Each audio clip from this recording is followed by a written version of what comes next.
Welcome to Vision Plus, a program featuring a positive outlook, dealing with everyday situations of marriage, children, and business with challenges and opportunities.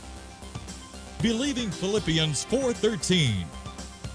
You and I can do all things through Christ who gives us strength.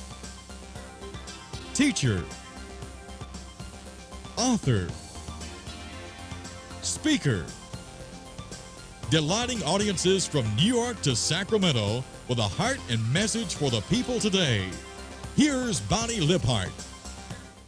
Carry yourself that way. Hello and welcome. I'm Bonnie Liphart, and you're watching Vision Plus. We're over here talking, but now we're going to be talking and include you. Wouldn't you love that?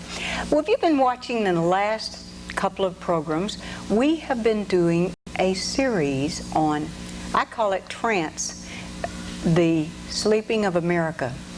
And the whole purpose of this came about as a result of my own daughter Emily, who was a Russian interpreter, helped to take 1 million Bibles to Russia, came back home and was interviewed at Cedarhurst in Huntsville, Alabama by the CIA. And it was shortly after that that she was hit by a car. She ran across the street to her car and killed in a rather mysterious way. The police force did not take a breathalyzer, did not see what caused it. So we have wondered, and we're now going to have her death investigated. He didn't tell how fast he was going in the police report, and so many questions that we have. And had the opportunity to meet two people that know more, not about my daughter, but about unusual, unexplained things that are going on in our country, in our community, right here, whether we're watching in the Tennessee Valley area, Lansing, Michigan, Georgia, or Mississippi, doesn't matter. Wherever you are watching, these things are happening. And in order to honor my daughter by doing more investigation in what is going on in our community, she was exposing the occult with a program called Church Alert, where she went all over the country telling people about things happen. Then she ends up not alive. Well, we are asking you to help us with this person you're going to meet now. Perhaps if you saw a couple of the other programs, you've met her already. But in continuing this mini-series about Awakening America, Kathy O'Brien's daughter, who is still living, has been used in pornography films and pedophilia, that's sex with children with adults, and has been mind controlled or brainwashed, if you may use understand that word phrase a little bit more easily. And we want to find out from her and from Mark Phillips, who is a therapist, a person who is you may think of it as a deprogrammer, or a person who can rescue a victim of this white slavery and get them help. And every person that can recognize, well, I will say almost every person that can recognize that they are perhaps a victim, that they do not have total control of their mind, can get help from Mark or from a doctor that he's working with. He's working with doctors all across this United States and Canada in helping people that may be in your family, maybe you, maybe in your neighborhood, maybe in your church, your school, wherever it is. We want you to meet them now. Mark Phillips, welcome to Hello. Channel 58 to Vision Plus and Victory Network. Bonnie. Kathy O'Brien, welcome. I'm glad we can say you're a former victim of this horrific information about incest, being a slave to top officials in this country, and being involved in forced to take money in exchange for drugs into other countries at the very top level. As a reintegrated survivor and deprogrammed survivor of White House, Pentagon level mind control, which is referred to as Project Monarch, I feel extremely fortunate to have had Mark Phillips expertise and compassion and helping me regain my memory and my mind in order that I can reveal what I witnessed and what I experienced as a high-level mind control slave in our country, how mind control is proliferating, why it's proliferating,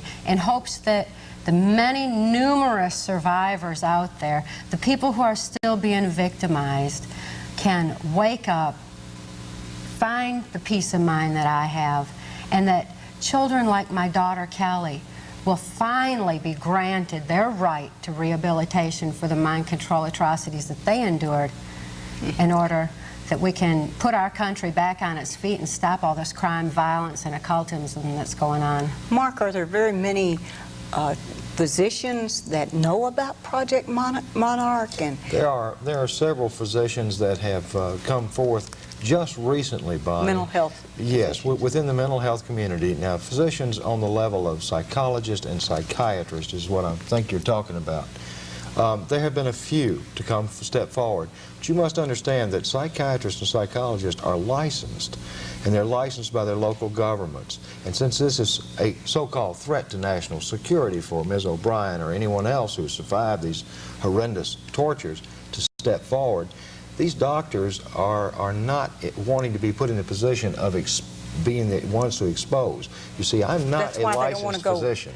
Fall public with these discoveries? Well, and two, the APA, the American Psychiatric Association, they are the primary source for insurance. And you know medical insurance, what's happened to it recently in the last few years. It's skyrocketed.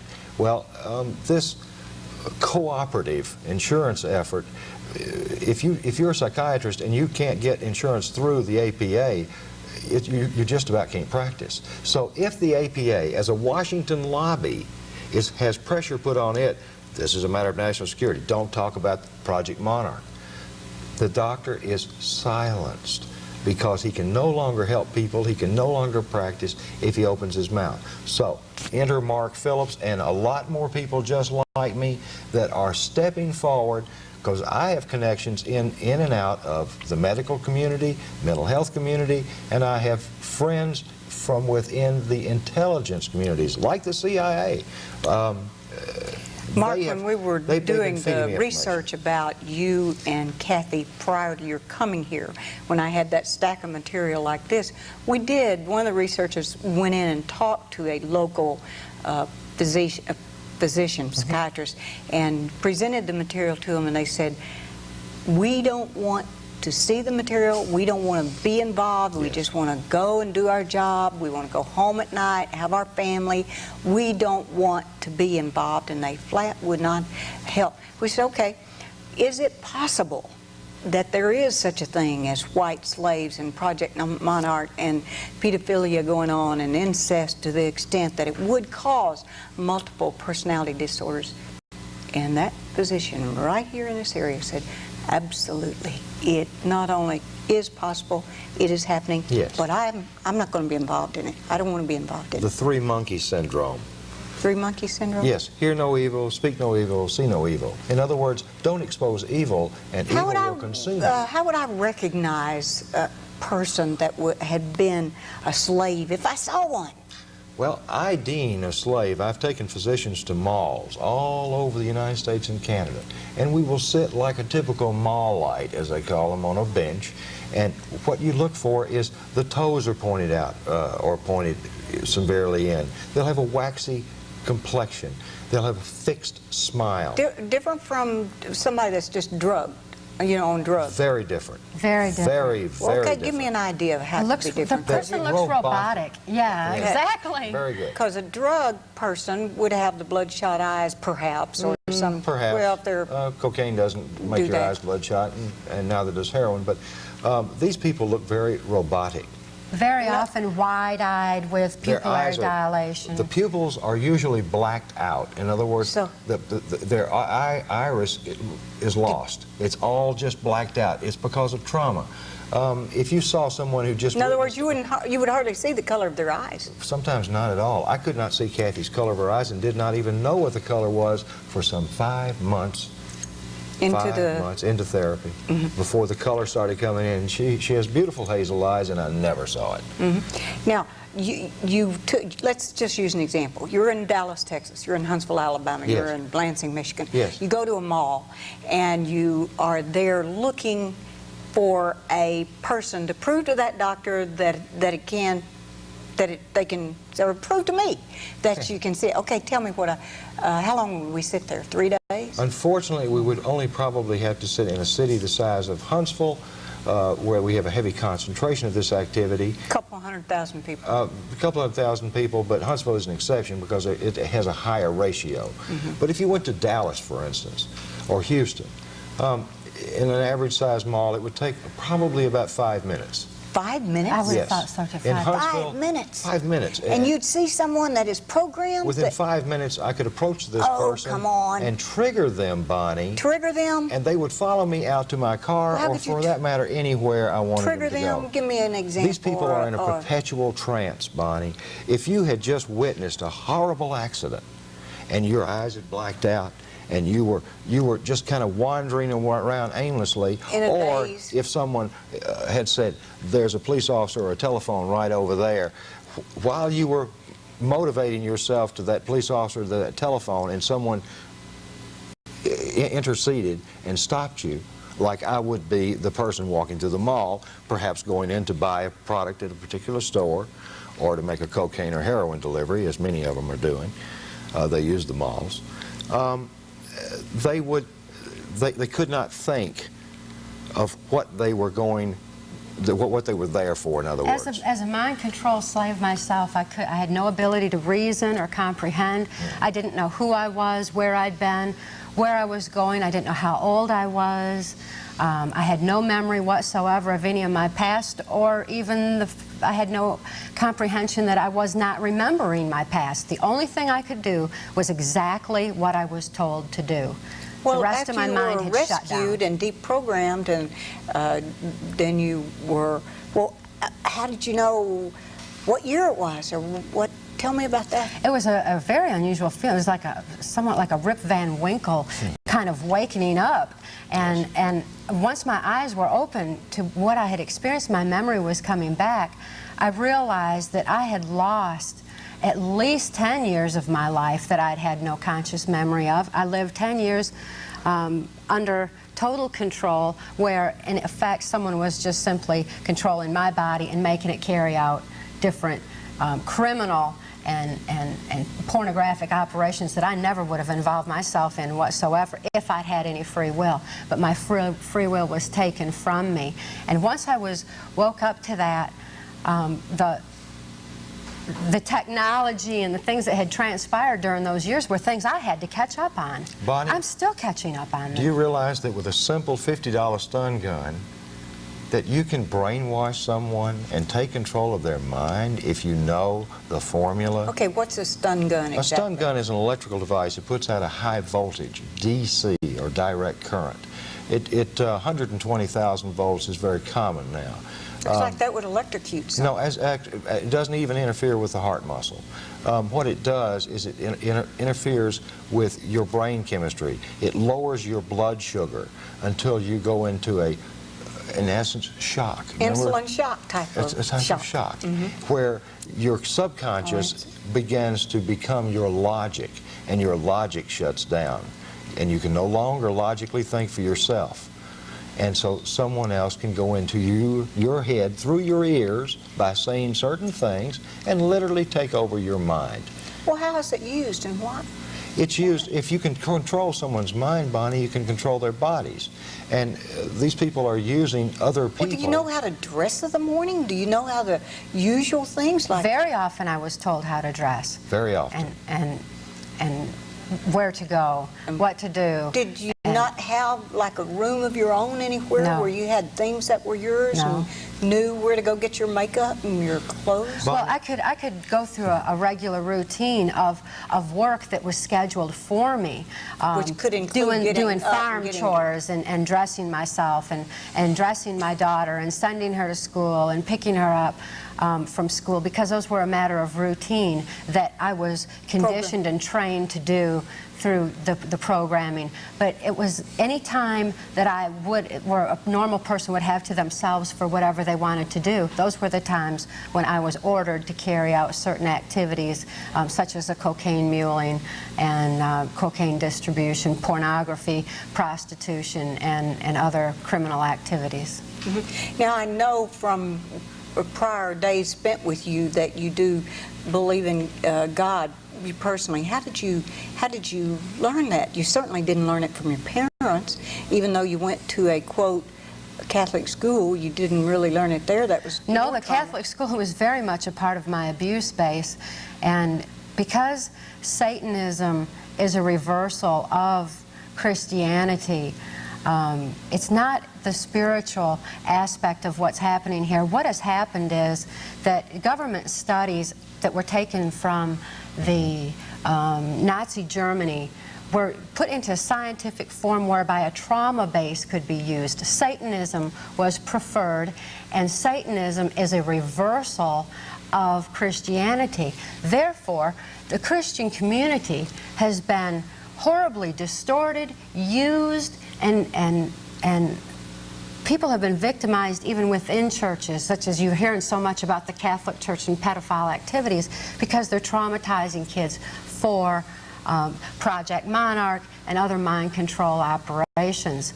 And the Christian Pedophile community... being sex between children and adults. Yes. Being, yes. And traumatized is simply they're scared to death. They're scaring them to Yes, once something's so horrible... Frightening them out of their mind. Okay. Literally. That's literally. And if something That's so what- horrible happened to frighten a person out of their mind, once that person, like myself, has regained the memory and the mind, nobody really cares to hear about it, because it was so horrible that it drove me that way. But yet other people you don't believe want to in deal God. with How it. did you jump over to believe? You personally believe in a creator of the Yes. creator? I was able to make that decision and make that choice for myself after I was reintegrated, after I was deprogrammed, and after I was in control of my own life, whereby I could make that kind of decision and choice for myself. Now, Yes. you had used a lot of the classics, the children's classics, said that they were part of the programming of people, and That's one had way. included That's one way, triggers. Bonnie. If we have any viewers out there that have unusual, I hate to use the word fixations, but if they have an unusual Well, that's okay. fixation Use it, yeah, okay. for Say the Wizard of Oz. The Wizard of Oz, and I have a large representative poster of it here. The Wizard of Oz, of course, was written back in the late 1800s by a German, Frank Baum, I believe, and its purpose was for a child's fairy tale. But the psychological ingredients can be twisted, just like Christianity can be reversed and twisted to become something horrible, David as in Koresh and Satanism. Jim. And Right. Jim Jones, yes. But this Wizard of Oz programming is done on a much higher level of what we call white slavery. These are the people that this thing begun, you know, back in the late 50s. So Ms. O'Brien was born in '57. So she fit right in. Her family was involved from the standpoint In of... the incest and the Yes, yes. drugs and Yes, all of yes. the... And once my father was brought into Project Monarch, he was granted immunity from prosecution for the abuses that he had made me endure through the incest and pornography. And your brothers and sisters. Yes, and my Younger brothers and sisters who are still being victimized. She's from Michigan area. What Muskegon, Michigan. And the Wizard of Oz, my father was taught that when they took him to a training seminar in Boston, Massachusetts for a period of 2 weeks to learn how to raise me in Project Monarch mind control. And at that time, they told him to use Wizard of Oz themes to confuse my mind so that I could no longer separate fantasy from reality.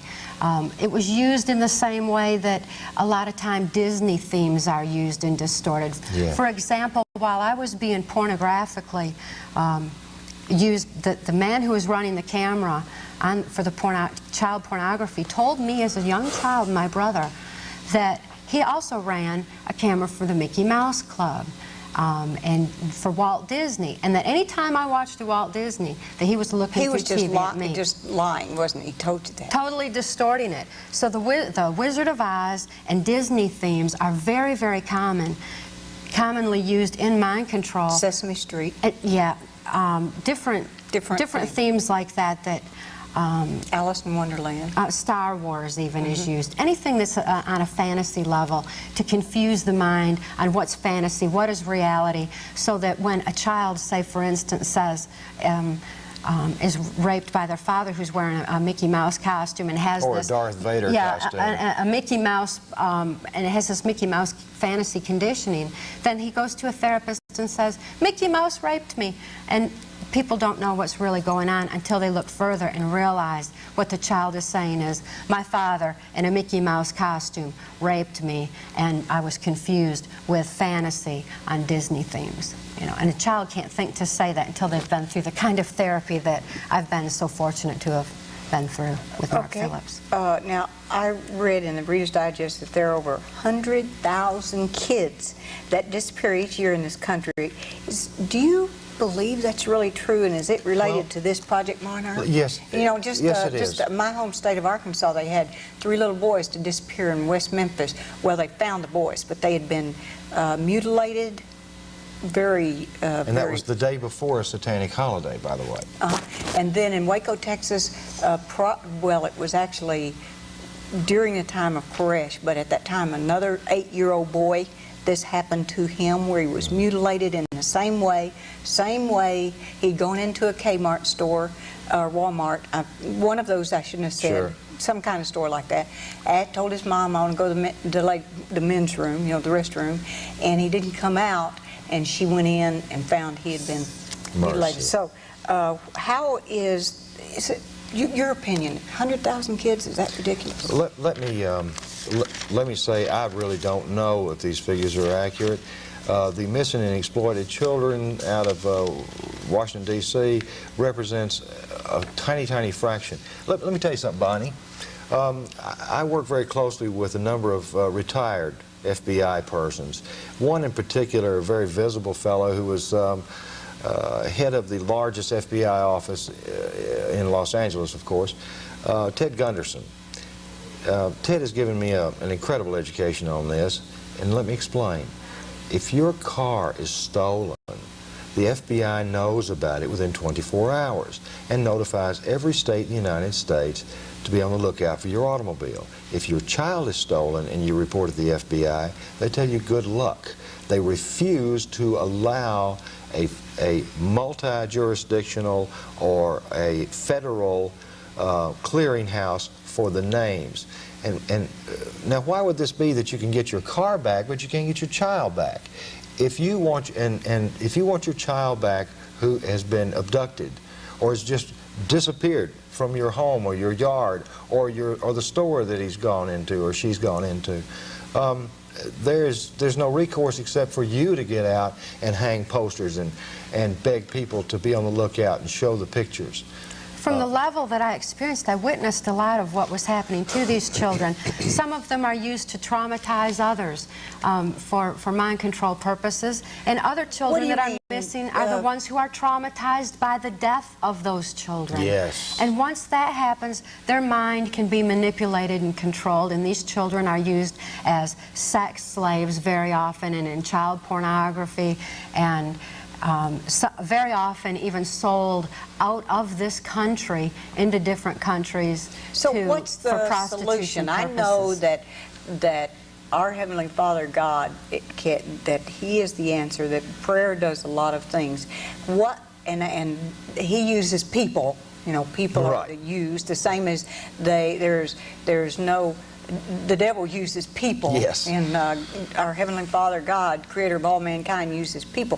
What can we people do to help you get your daughter, Kelly O'Brien Cox, back again? What do you want us to do? Number one, I think if everybody would listen to the wake-up call and open their eyes to the reality of what's going on mind control atrocities in this country. That would be a big step towards rehabilitation for all victims and survivors, and ultimately, in my personal case, for my daughter. My daughter continues to be denied rehabilitation for what she has endured. Because you don't have the money to do it. I don't have the funding for it, and my daughter, because of the White House Pentagon level that she was born into and subjected to mind control programming since birth, requires very, very specialized care with a Dr. Which is available. Yes, through a Dr. Bennett Braun. Dr. Jesus can use Dr. Bennett Braun of Chicago. Of Chicago, Illinois, who has written the books on the subject, reputed to be the very, very best in dealing with multiple personality disorder mind control.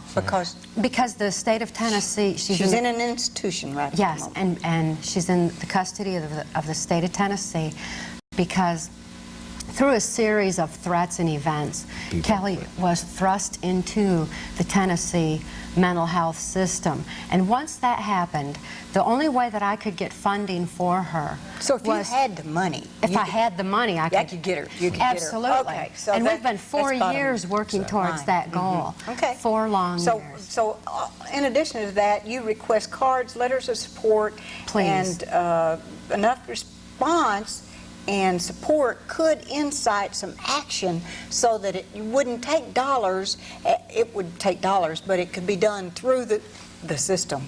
Right, the system, the very system that's denying her rehabilitation would be forced. Now, Kelly O'Brien Cox and Abbott Jordan, Charter Lakeside, Bridges South, 2911 Brunswick Road, Memphis, Tennessee 38134, or you can get in touch with me, 205-582-0240, or you have a post office box, or there's one. Yes, they can contact me, Mark Phillips, P.O. Box 158352, Nashville, Tennessee. That's P.O. Box 158352, and that's Nashville, Tennessee 37215.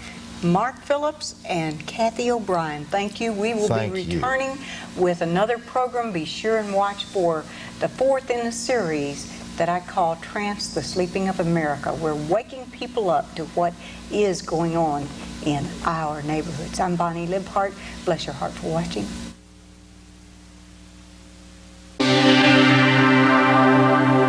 Without a vision, the people perish.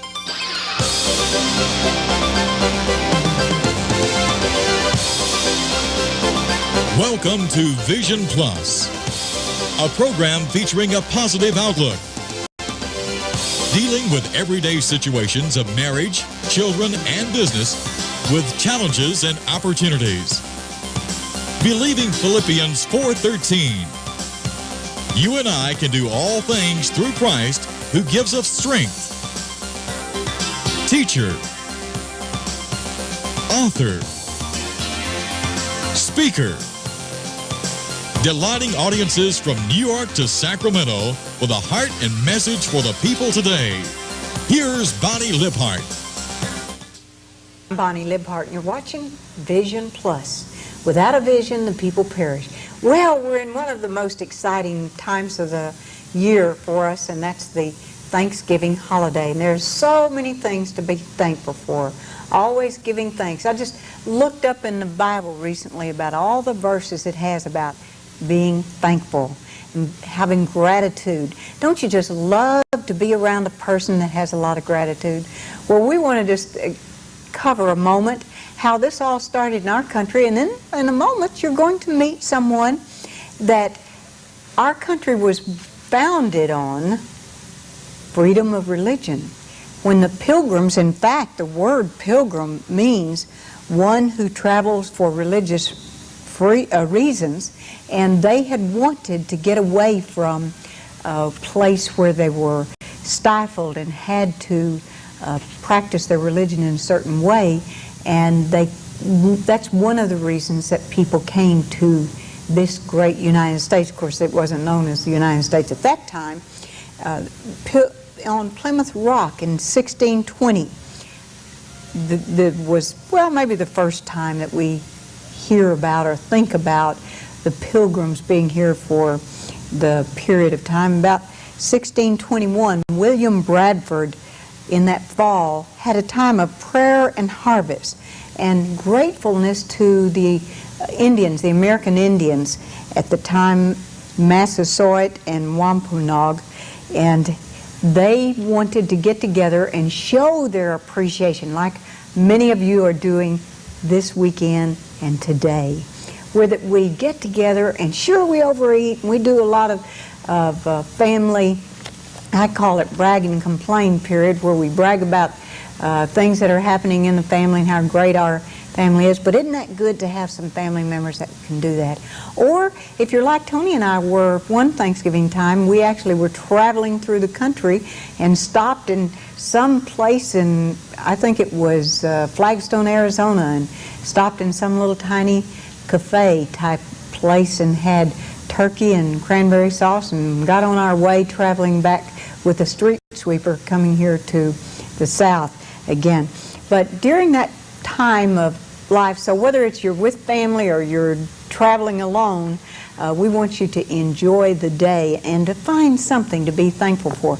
And we're going to find something to be thankful for in just a moment when we learn a little bit more about evolution and creationism, and a big controversy, a debate that's coming up over that in the very near future. And I want to invite you to that. So I want you to get your pencil and paper ready so that when you meet our guest, you will be able to write down the times of that and how it came about.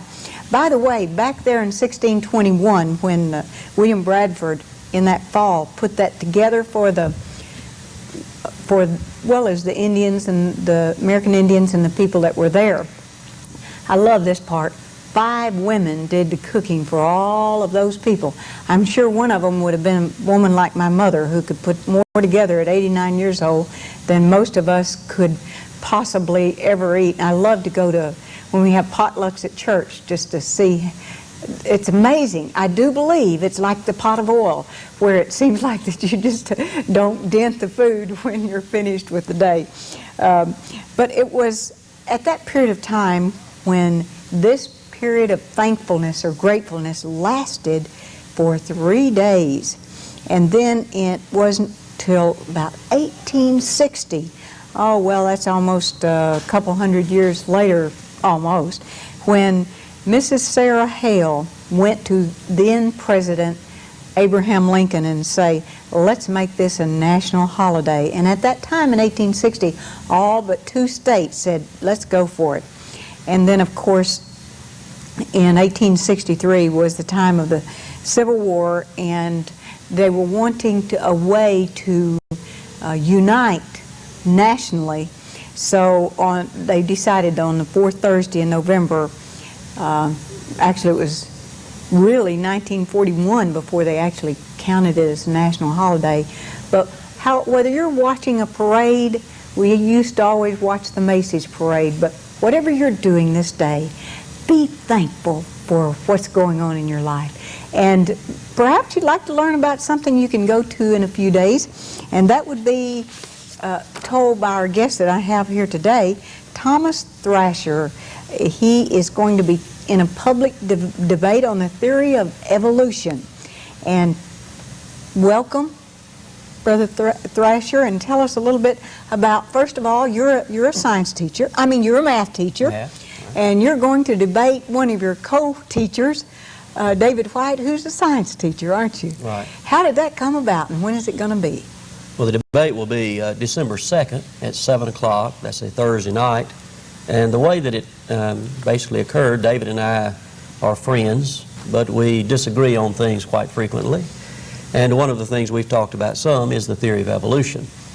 And so we just got together basically and said, well, why don't we have a public discussion, and that'll give the students and the public who wish to attend an opportunity to hear both sides. Because so often, of course, I teach in a public school, and the creation view generally is not presented. But in all of the textbooks, you have, of course, the theory of evolution presented sometimes as if it's a fact. And so we thought this would give an opportunity for both sides to be heard, and people could weigh the evidence and decide for themselves as to what is true. It's especially interesting to me, and I know to a lot of people, but I had an opportunity just recently to go to a reenactment of the Scopes trial in Dayton, Tennessee, where David, wait a minute, his name is Jeff Moore, and the Distance were there, and they were putting together, he's a contemporary Christian singer from Nashville, and they were putting together a tape. Well, he had a tape already called Evolution Redefined, talking about about evolution. I want to hear about creationism, actually, but he was trying to say that the way he said it is that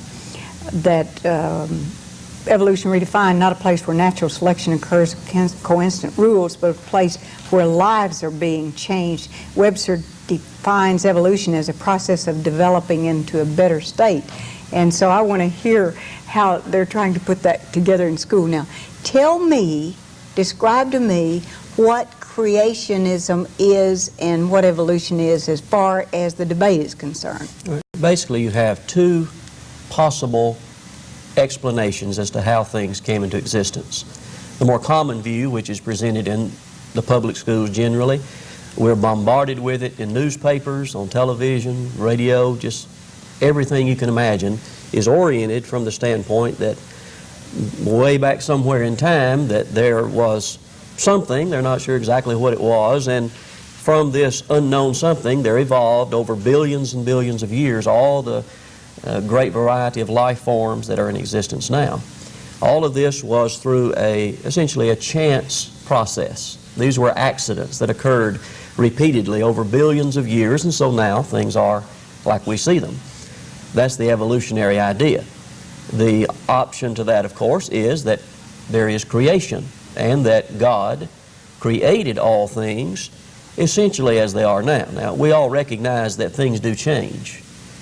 I will not in the debate be arguing that things don't change. I'll be saying that we do not have change of the kind that evolution describes, where you start out maybe with, way back in time, a one-cell creature of some kind, you know, whatever, and it evolves into higher and higher life forms until finally you get to human beings. Of course, the Bible doesn't teach anything of that kind, neither does science, though, and we'll be arguing it primarily from the standpoint of the scientific evidence. Now, how do they come up with the idea that it is just evolved? How do you feel that they actually think that it evolved from one amoeba? I mean, has there ever been any concrete evidence that there was anything found for the transition states from amoeba to man? No. In fact, that's one of the strong arguments against the theory of evolution. If the theory were true, you would necessarily have to have not just a few, but hundreds and thousands, perhaps millions of transitional forms, starting with the single cell, or perhaps even before the cell. Yeah, how did the first cell formed, come in right. existence? So you have a problem with the beginning from the evolutionary standpoint. But there should be many, many transitional forms between all the different stages. And of course, sometimes they will argue that when it comes to human beings that there are some transitional forms that allegedly they have found. Among them, you have what's commonly called Nebraska man.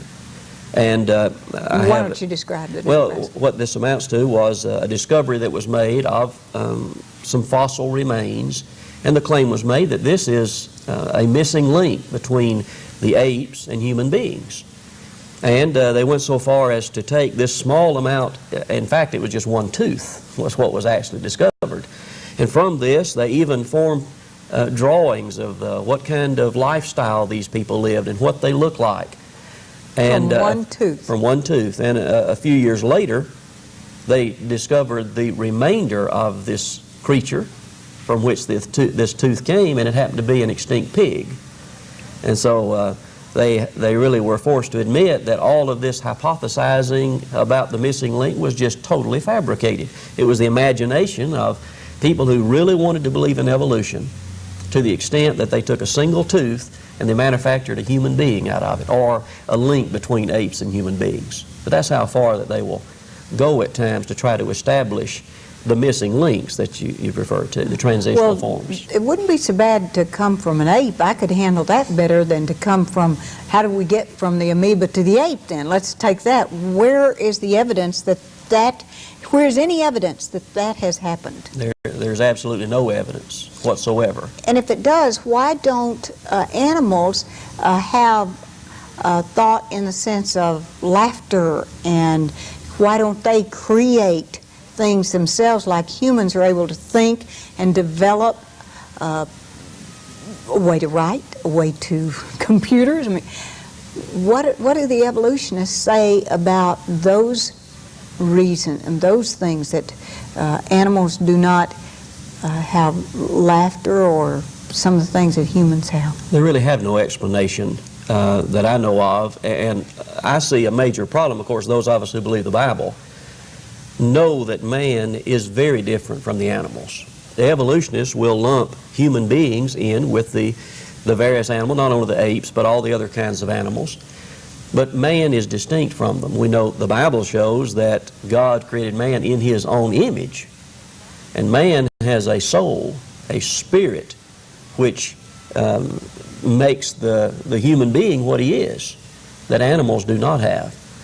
And evolution is totally unable to account for this spirit or soul that human beings have.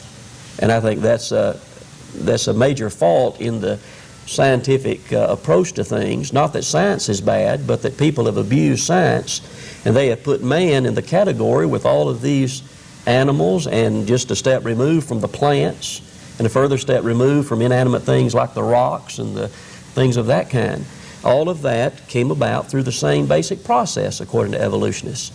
But man, I contend that if we categorize things correctly, that man would be a totally separate category. Man is not a plant, he's not an animal, but he is one made in the image of God, a special category made to glorify God by doing his will. And some of the evolutionists don't believe there is a God, evidently, or they can't believe. How do you help another human being to have the reality of God so that he would have a basis to believe that a God, the God, could create a man in his own image? How do you help another human believe that, Brother Thrasher? I think a beginning place, since many people are not willing to take the Bible and to start with that, a logical beginning place is to look at the creation, or look at the world. And we see evidence that there must be one who is in control, who has brought all these things into existence. There must be God. Now, we cannot know about what God wants us to do or about God's nature fully from the creation. That's where we have to go to God's revelation to learn that. But I think a logical place to begin is look at the creation. And science can be beneficial in a lot of ways to help us to understand the relationships that exist. But what people sadly have done is misuse science and turned away from God, rather than seeing that science points to a designer, a creator, a higher being that we're responsible to. And if one will just look at the evidence from nature, one can see there must be God. And then, of course, we search the Scriptures to see what God truly is like and what He wants us to do. Some of the newspaper articles recently have said that they have now created life in a test tube. Can you help to expound upon that, or did they take actual human cells from a man and a male and a female to create those? Well, there's been a number of instances where that claim has been made. Life has not been created by men, period. Men, scientists, have taken living material and done things with it, but they haven't created any life. The life was there. If it's in the form of what the male and the female contribute in order to make a human being, or what animals would do similarly, the life is there already. And men may take in an artificial way and combine those things, and the life will come forth, but it's because God put the life there, not because men have come up with it. Men haven't come up with anything. In fact, the scientists will admit, and it's been proven experimentally over and over, that life comes only from life. It was believed by some scientists years ago that you could take some matter over here and leave it for a while, and life would spring from it. But that was an error, and scientists recognize that there's no such thing as spontaneous generation. Life comes only from life, but the evolutionist has to have, wherever the life started in their scheme, it had to come from something that wasn't living. It had to bridge the gap from non-living to living. And that's a serious problem for a scientist, because they know that spontaneous generation is not true. What about some Christians or some people who believe in God, believe in the creation, feel that maybe there was a creation, that this was God's way to create, was through evolution? Have you ever heard that, and how do you counteract that? The theistic evolution, basically the idea that the person believes that God somehow was involved in the process. And that sounds very good, because at least they do believe in God. And couldn't God have chosen to have things evolve? Well, the major problem I see with that is that it doesn't help matters any. You still have the same problem, that people are not accepting what God says about it. Now, if you believe that God was in the process, then why not take what God says about it? And God says that He created. It doesn't say that He allowed evolution to occur from lower forms up to man through a chance process, and that's what evolution is. It's a chance process. Accident upon accident happening over billions of years, and finally, here we are. But that's not the way God said that it happened. So you can't believe the Bible and believe in even theistic evolution. Now, we'll take a chance on telling my age by saying, back in the olden days, even when I was a teenager, we were taught evolution in our schools. But somehow it never would register, because I knew there was a God. However, over the few decades, our young people aren't always getting the training that maybe my parents gave me. So how did we allow evolution to get into our textbooks in the first place? If this is a country that, as I said, built on the established so that people would have an opportunity to worship God, how did it ever get into our books? I think that there's been a tremendous swing. At one time, the vast majority of people, and even scientists, were Bible believers. Most of the great scientists of the past that you'll see cited in the textbooks for making all these contributions believed in creation. But basically with the time of Charles Darwin, and of course he was a major contributor, this began to swing. And the scientific community, most of them, there are many creation scientists today, but most of the scientists began to look for an alternative to creation, mostly because if you don't believe in God, that's the only alternative. And they began to, over a period of time, to have the greater influence. And so that when, of course, the Scopes trial that you referred to, during that period of time, there was a shift so that the unbelieving scientists were able to insert their beliefs into the textbooks. They got the influence in the scientific meetings and all of this, so that those who believe in creation were basically pushed out. And the creation view cannot even be expressed publicly under most considerations in the schools, for example. Now, I do want to mention that, of course, I teach in a public school, and the debate will be held in a public school, so I appreciate that opportunity that we have in a public school to present evidence for and against evolution. But there are many teachers in the public schools that believe in creation. And sometimes people think, well, the public schools are all bad. Well, there are some problems. But many of the teachers in public schools, even science teachers, do believe in creation, and will make known to the students that evolution is a theory and that it's not the only option. Of course, we generally are not allowed to teach that creation as such in the classes. Why can't creation be taught as a theory, if that's what we have to use at least to get it into the textbook? It wasn't even in my textbook. That was not in the textbook, because I remember that being a big thing and us discussing it at the time. There are laws in many of the states against basically the teaching of religion. And unfortunately, I think it's a mistake, but people often think of teaching that creation is true is teaching religion, when it's not necessarily so. I believe that one could teach that creation is true without teaching religion. That is, you can present just the scientific evidence. And I don't really see any reason why one would object to presenting scientific evidence of creation. Give me some examples, Professor Thrasher, right. of scientific. For example, the fossil evidence. The textbooks on science, biology in particular, will give evidence that, we have these fossils, and that shows that the Earth is very old, and that shows that evolution has taken place. When actually that's not true. If you look at the fossil evidence, there are huge gaps between what the Bible would call the different kinds. You don't find the transitional forms in the fossil record, but there ought to be thousands and thousands of them. That's not presented in the textbooks. They should present the fact, and many of the scientists who are evolutionists have acknowledged that there ought to be there, but they haven't discovered those transitional forms. I believe students should know that those are missing, and that is evidence that the separate kinds came into existence suddenly by creation rather than over billions of years through evolution. The matter of the great age of the Earth, that is, you'll hear about dating methods that says the Earth is so many billion, 4.5 billion years old, for example. They don't bother to mention that there are many other dating methods that would show the Earth is only thousands of years old, perhaps 10,000 or somewhere in that range.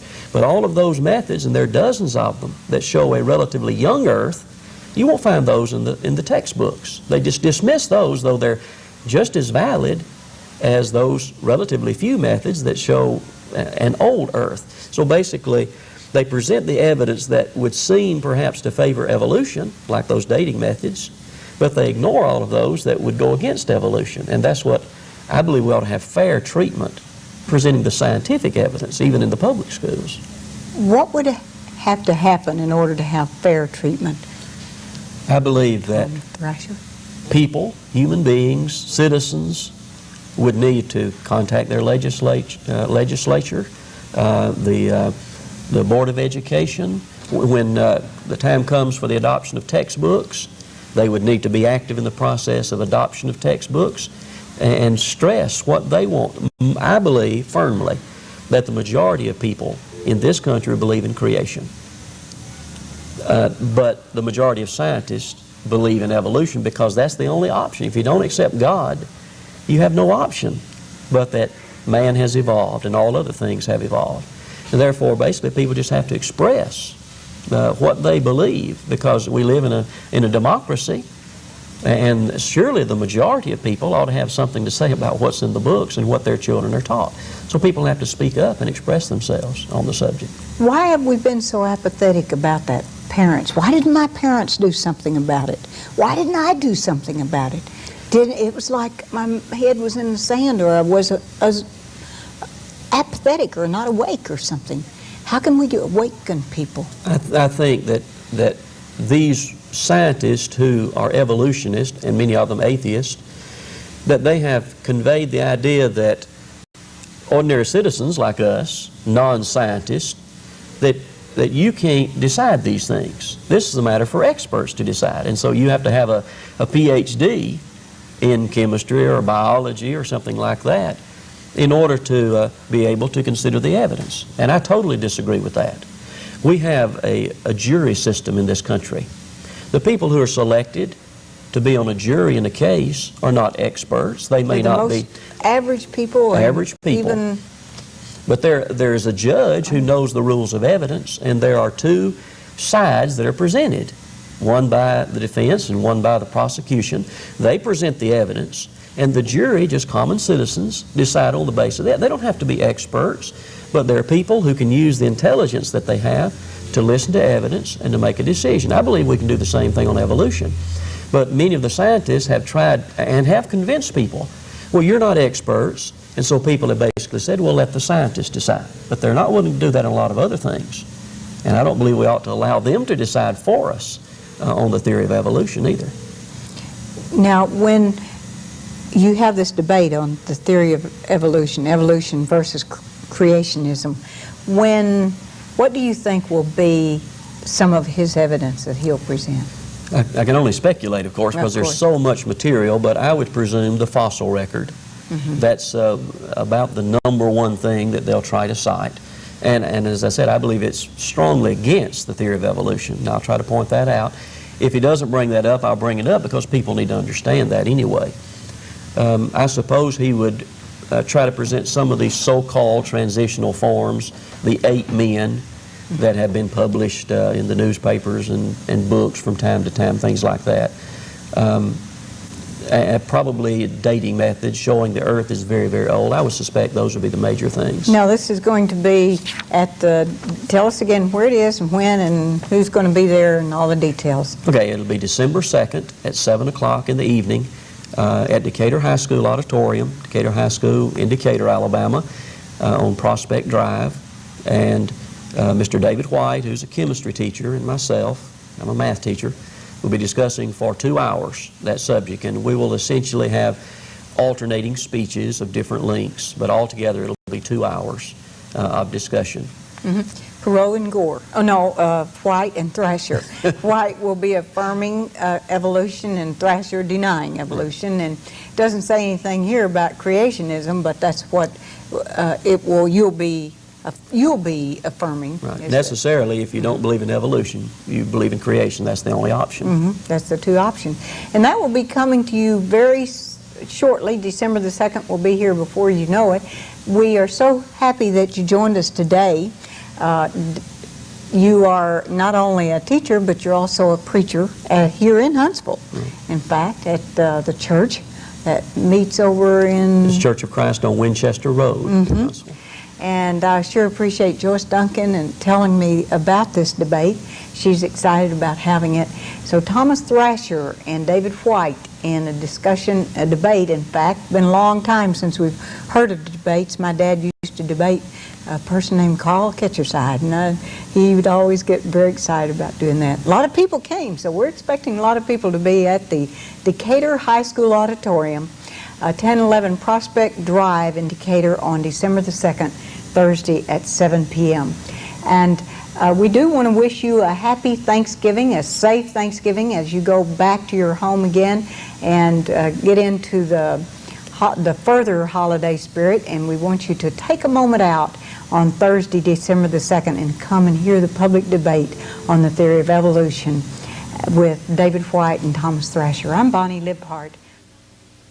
For Bonnie's books, video, or cassette tapes, call 1-800-872-2178, Speakers USA, or Post Office Box 2583, Huntsville, Alabama 35801. That's 1-800-872-2178.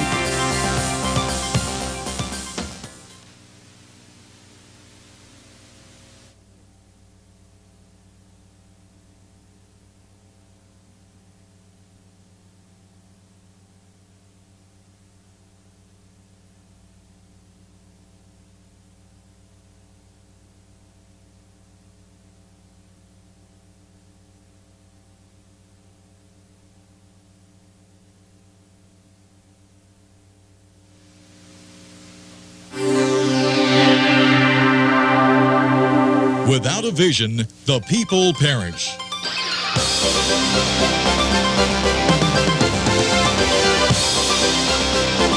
Welcome to Vision Plus, a program featuring a positive outlook, dealing with everyday situations of marriage, children, and business with challenges and opportunities.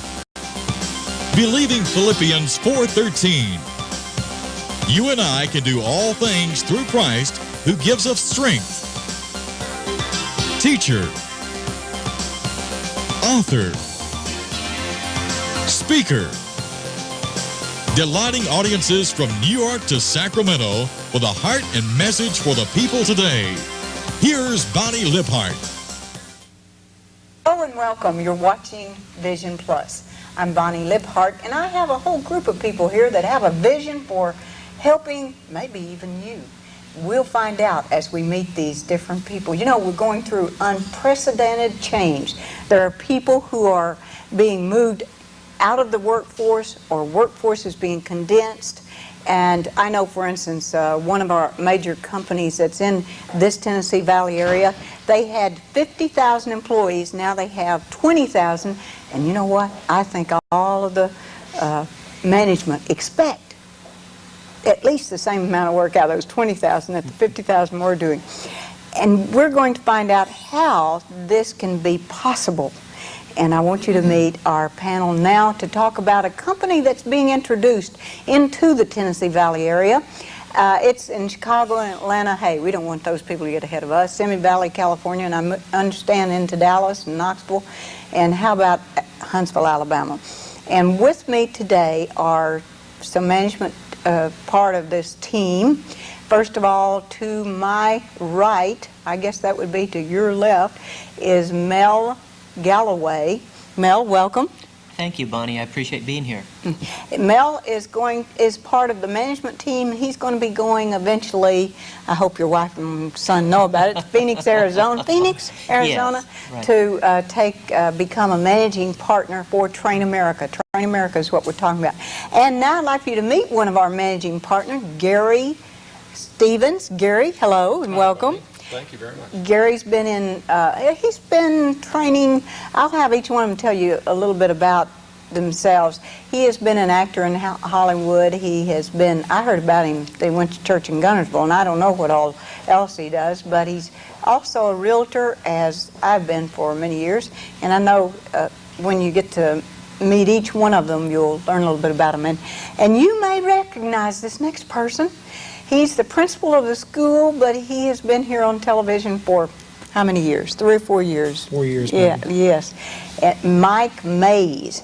Mike is not only the principal of Faith Covenant Academy, he's also a pastor, preacher for Faith Church. Right. And also we have Jack Walsh. Jack has a NASA background. Yeah, a little bit. Working with a NASA contractor, Bonnie. Thanks for having me on board. Yes.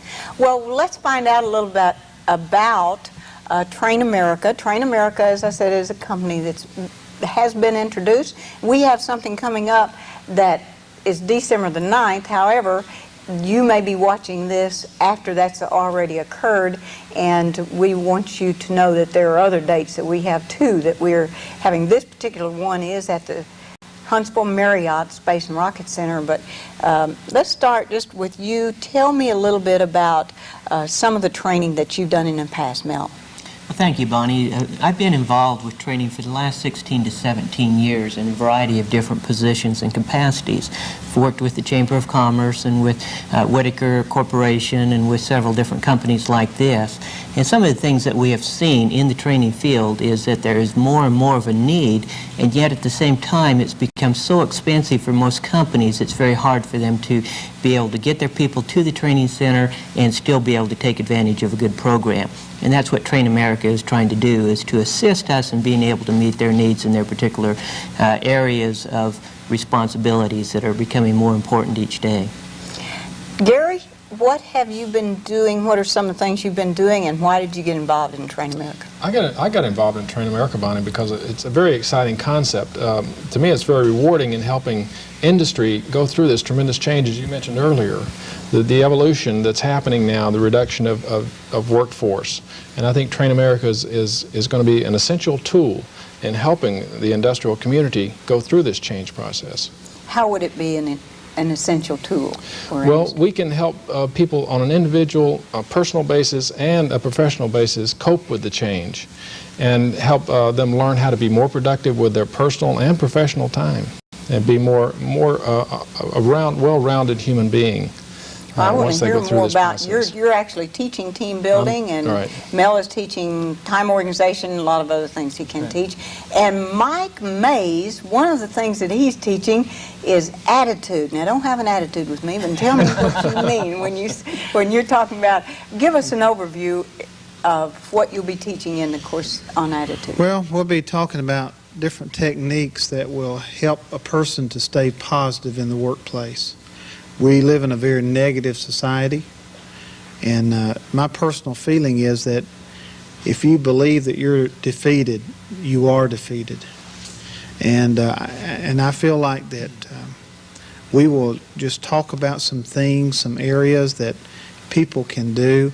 Matter of fact, it'll actually be approximately 7 different areas that we'll be discussing in pretty much detail things like the physical, exercising. A lot of times you may need to change your hairdo or buy some clothes or something, and that will help your attitude, just different things.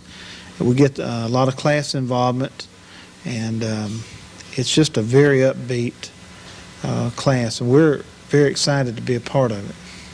I think that Kathy, your wife, who a lot of our viewers have seen on television many times, she is helping to write the curriculum. And another person who's helping to write some of the curriculum is Jack Walsh. Jack, tell us a little bit about your background and why you're involved in Train America. Well, Bonnie, I've spent some time in the military, some time working with NASA on a NASA contract, and most recently I've been working in the computer world and selling training, which is what naturally brought me into Train America. I think everyone here has touched on the values that Train America brings. Train America recognizes change for what it is. It is not something to fear. It happens to be part of our daily life, and it seems to be happening at a rate beyond anything we've seen before. So we provide, with our training, some of the tools necessary to make this life, which is very exciting, even interesting, instead of treating life as it could be, a threat. And what Train America also does is it brings the price to a level in which many more people can take this class. And in fact, I was talking to somebody at one of the major companies today, and one of the points that was brought up was a point that you mentioned earlier, Bonnie. It was that instead of spending thousands of dollars on the hundreds of our management leaders, Train America provides industry a chance to spend just a few dollars on thousands of their workers. And of course, that's where the rubber meets the road. That's where the job is done. That's where the customer is met and satisfied by the person who is the employee that we can help train. One of the shortcomings, I think, that I've seen in industry, but also in real estate and other things, is that so many times we feel autonomous and don't always work as a team. And you'll see the thing happening where there's turnover or absenteeism. People are unhappy, so they don't want to go to work. Well, tell us a little bit about team building, Gary. Well, team building is a very exciting concept, and you know, it's the American companies now are taking it more and more seriously. It's a proven fact that two people can almost double production, the production of one person, 2.5 times, as a matter of fact. Can produce 2.5 times the amount of work as two people, a single person. So teaming up gives us an opportunity to interact with each other, to recognize each other's skills, recognize each other's contributions, and pool those together. Like two heads are better than one. We've always known that, but to put it to practice in industry has not been a habit.